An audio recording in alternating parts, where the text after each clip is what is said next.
everyone. Welcome back to all my listeners. Hope you're all having a great day so far. And if this is your first time finding me, thanks so much and welcome to one of my favorite sessions where I talk about fraud, waste, and abuse in healthcare. So welcome to my 17th episode of Season 2. Today is Wednesday, April 28th, 2021. My name is Sonal Patel, and this is the Paint the Medical Picture podcast series. I keep diving into those SMRC audits and keep sharing all my compliance tips. This week, I get into specimen validity. And I also discuss highlights from the month of April's OIG criminal and civil enforcement cases involving fraud, waste, and abuse. And I round out today's episode with some inspirational words on greatness from one of my favorite Nigerian authors, Chinua Achebe. If you've checked me out on LinkedIn, you know I'm all about compliance and protecting our physicians and valued healthcare professionals when it comes to the business of medicine. I hope this week with me brings you enough to take back to your organizations, to want to dive in deeper, to use my tips and best practices to ensure success. I hope this podcast will help you boost the quality of documentation capture and improve coding accuracy as you help your providers paint the medical picture.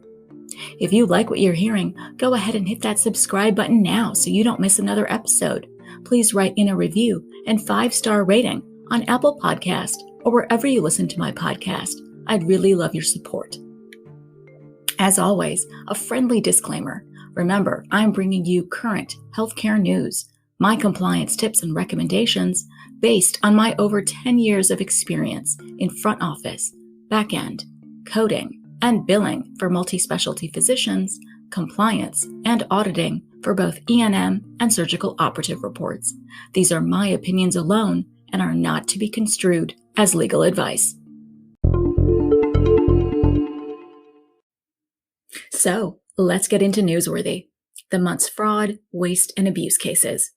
The month of April saw 39 cases as of the recording of this episode.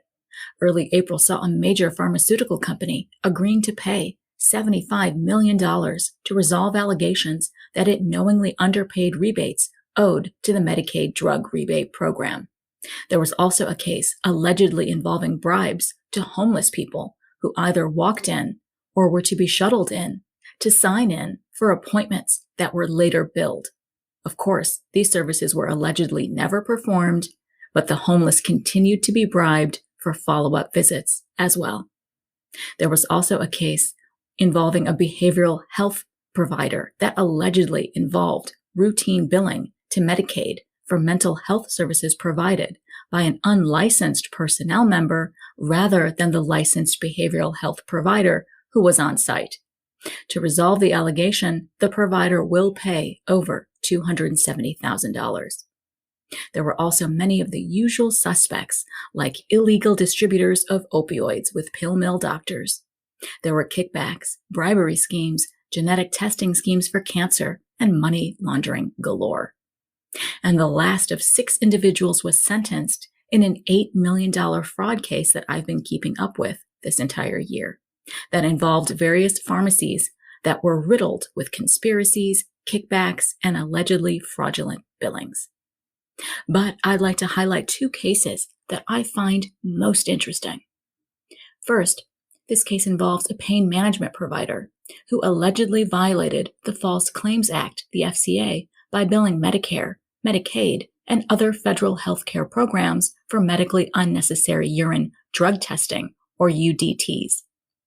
Now, allegations include that the provider knowingly submitted or caused the submission of false claims to federal healthcare programs, for presumptive and definitive UDTs in circumstances where such testing was not medically reasonable nor medically necessary. Now, presumptive UDTs are tests that screen for the presence of drugs, and definitive UDTs are tests that identify the concentration amounts of those drugs in a patient's body system. Now, further allegations include that the provider automatically ordered both presumptive and definitive UDTs for all patients at their monthly visits without conducting individualized determinations of need or risk profiles. Now, the second case involves a massive telemedicine fraud scheme. That's right, telemedicine, but this is prior to the COVID-19 pandemic. Here, 2 nurse practitioners admitted to charges that they conspired to defraud Medicare of millions of dollars in a scheme in which they received money to sign fraudulent orders for, wait for it, orthotic braces. Now, I'm laughing because I've provided the skinny here on orthotic braces in so many prior episodes, from the fraud cases I report on to my many compliance recommendations I've offered. Anyways, these 2 nurses were charged with submitting more than $6 billion in false and fraudulent claims to federal healthcare programs, and private insurers, including more than $4.5 billion connected to telemedicine. Now, from the years 2017 through 2019, the first nurse worked with certain staffing and telemedicine companies to commit healthcare fraud and received money to sign brace orders that were prepared by telemarketers who in fact had no medical training nor qualified certifications. Now, she routinely signed these orders for Medicare patients regardless of medical necessity. Remember, she's a nurse. Now, she signed approximately 8,000 brace orders, which resulted in $8 million billed to Medicare, of which they then paid approximately $4 million. She, in fact, was paid at least $90,000 for the orders she signed. Now, let's move on to the second nurse. Now, from 2017 through 2019, the second nurse worked again with certain staffing and telemedicine companies to commit healthcare fraud and received money to sign unnecessary brace orders for Medicare patients, regardless of medical necessity, often without ever talking to the Medicare patient to determine whether the braces were medically necessary. Again, this is a nurse.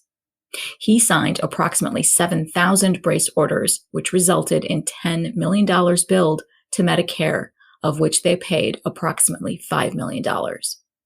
This nurse was paid at least $120,000 for the orders he signed.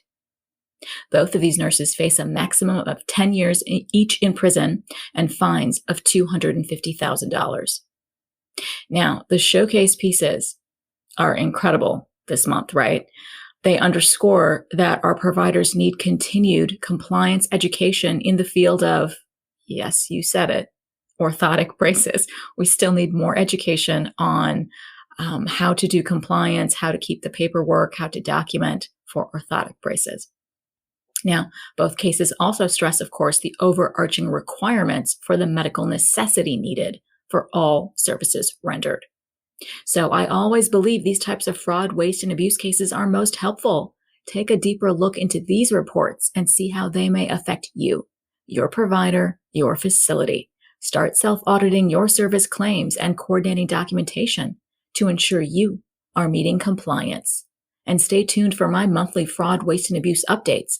They drop the last Wednesday of each month. And now it's time for my best practice tips in Trusty Tip. Let's dive into my compliance tips here in part 8 of my SMRC audits that are blasting in across the country. Remember, these are the 16 new Unified Program Integrity Contractor, the UPIC audits that are being conducted via the Supplemental Medical Review Contractor, the SMRC, at Nigerian. So we're halfway there. Now, their function is to conduct nationwide medical reviews of Parts A, B, and DME providers and suppliers as directed by CMS. It's the responsibility of the SMRC to review medical records and related documentation to ensure that claims are processed in accordance with CMS guidelines. Now, I provided you with details for 7 SMRC audits in prior episodes that involves durable medical equipment, or DME, supplies in non-covered skilled nursing facilities called SNFs, spinal cord stimulators, outpatient hyperbaric oxygen therapy, or HBOT, diabetic testing strips, or DTS, polysomnography, or sleep studies, inpatient rehabilitation facility, or IRFs, and skilled nursing facilities, or SNFs, that are in the SMRC's spotlight. So let's get into part 8 of my SMRC audits. The 8th is titled 01-027 Specimen Validity Part 2 Notification of Medical Review.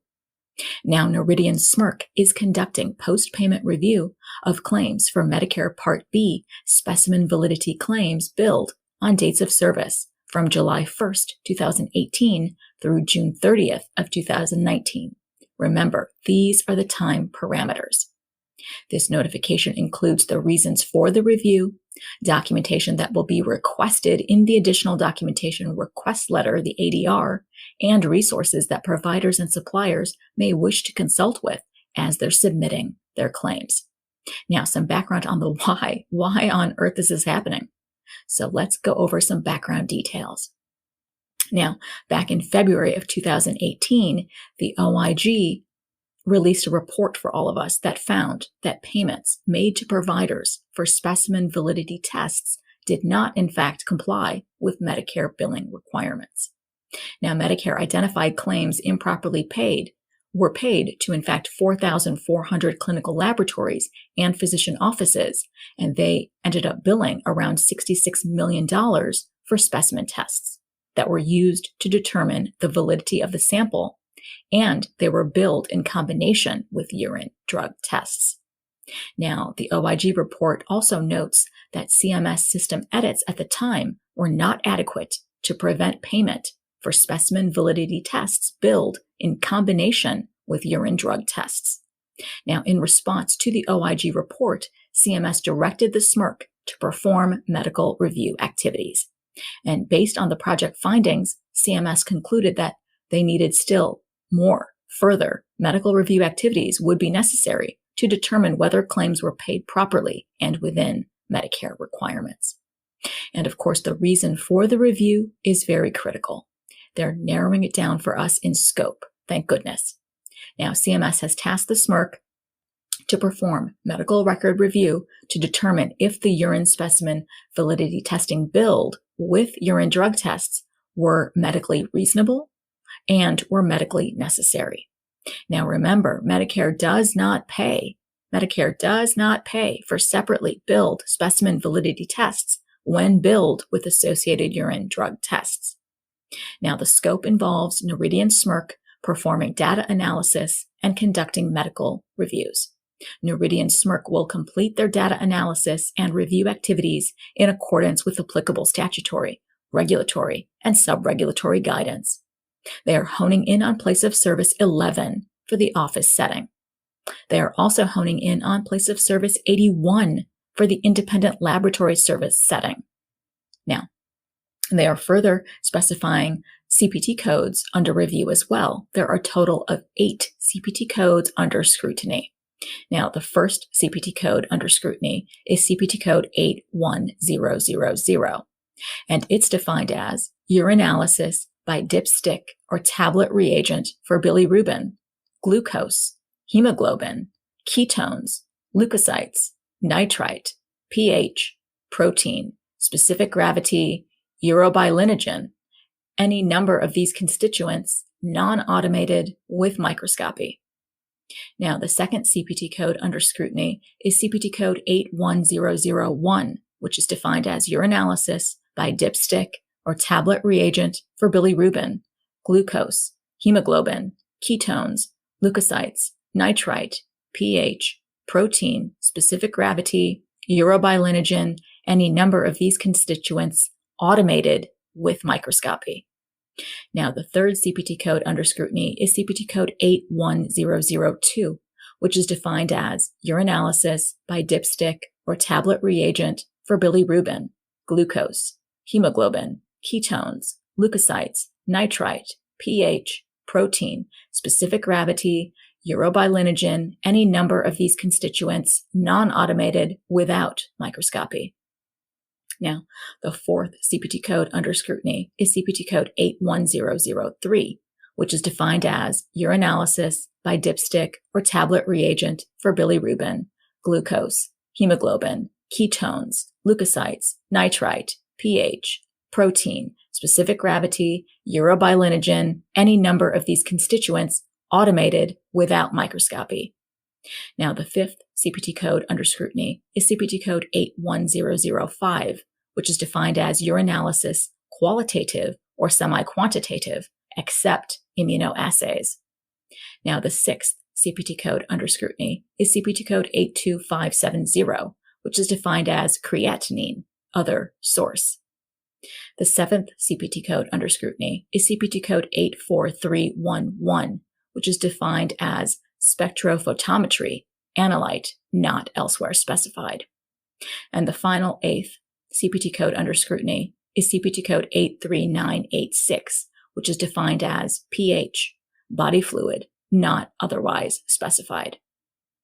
Now, of course, there are also documentation requirements that are needed as well. So I'm going to go over a list of 7 specific, very specific documentation requirements that will be in your ADR letter. These are items that you will have to furnish to support your claims already paid now that you are in a post-payment audit review situation. Now, the first documentation requirement is for the treating physician order or documentation to support the intent to order for the laboratory test billed.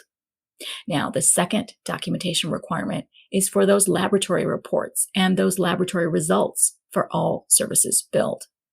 Now, the third documentation requirement is going to be any and all of that supporting documentation for the medical necessity for the service that was provided by the laboratory provider, if it's applicable. And those are going to include all of the relevant and current records from the physician or practitioner's office, like all of those office notes, histories and physicals, lab reports, etc. Now, the fourth documentation requirement is the medical documentation to support that the treating physician used the results in the management of the patient's specific medical condition. Now, the fifth documentation requirement is that advanced beneficiary notice of non-coverage, that ABN, if it's applicable. The sixth documentation requirement is going to be that valid electronic and handwritten physician and or the other clinician's signatures. And the seventh final documentation requirement is going to be those signature logs and signature attestation statement, which should be submitted when the physician or the clinician's signatures are illegible. So remember, these post-payment audits are a sign, right? They're a signal that something may be amiss in your documentation, your coding, and your billing. These 7 requirements are a very good reminder that you should be making checklists and improving your workflows and your efficiencies at your practice to ensure all documentation is captured. Coding and billing requirements are compliant for all applicable statutory and regulatory guidelines. So, a better, smarter approach is one that's proactive and starts by painting a clear, rich, and vibrant medical picture the first time, so your certified medical coder can then abstract codes with accuracy. And finally, in this week's inspiring quote on greatness in Spark is from Nigerian author Chinua Achebe. A man who pays respect to the great paves the way for his own greatness. 100% accurate, right? We have to remain humble and actually acknowledge all the greatness that has come before us. We have to look to other respected folks like our peers, our colleagues, our leadership greats, and learn from them. Actually note key takeaways for yourself. This is a solid path to developing your own worth, your own value, based on your hard work and insights. Respecting others' greatness is a fundamental element to self-development and self-growth. By honoring the trials and tribulations, the achievement of others before us, we can slowly polish our own paths to greatness.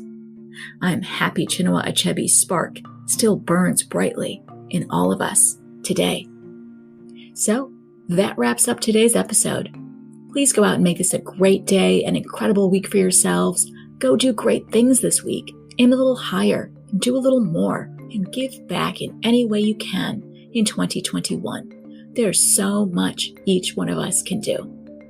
Now, I can't believe this is my last episode in April, right? What? That's crazy, crazy. Time is just flying by this year. So do note though, on April 21st, the PHE extended yet again for another 90 days. So that means we're still technically in a pandemic state. So remember to keep masking up, washing up, and staying physically distant. We're not all vaccinated just yet. So, as always, I appreciate you diving into today with me. And if you want more information from me, go ahead and follow me on LinkedIn. I'll leave links to everything in the show notes below. Please continue staying safe and healthy, practice safety for one and all during our collective life in the time of coronavirus. Thank you for listening in on today's episode, and I hope every week with me brings you closer to helping your providers paint a masterpiece. See you next Wednesday.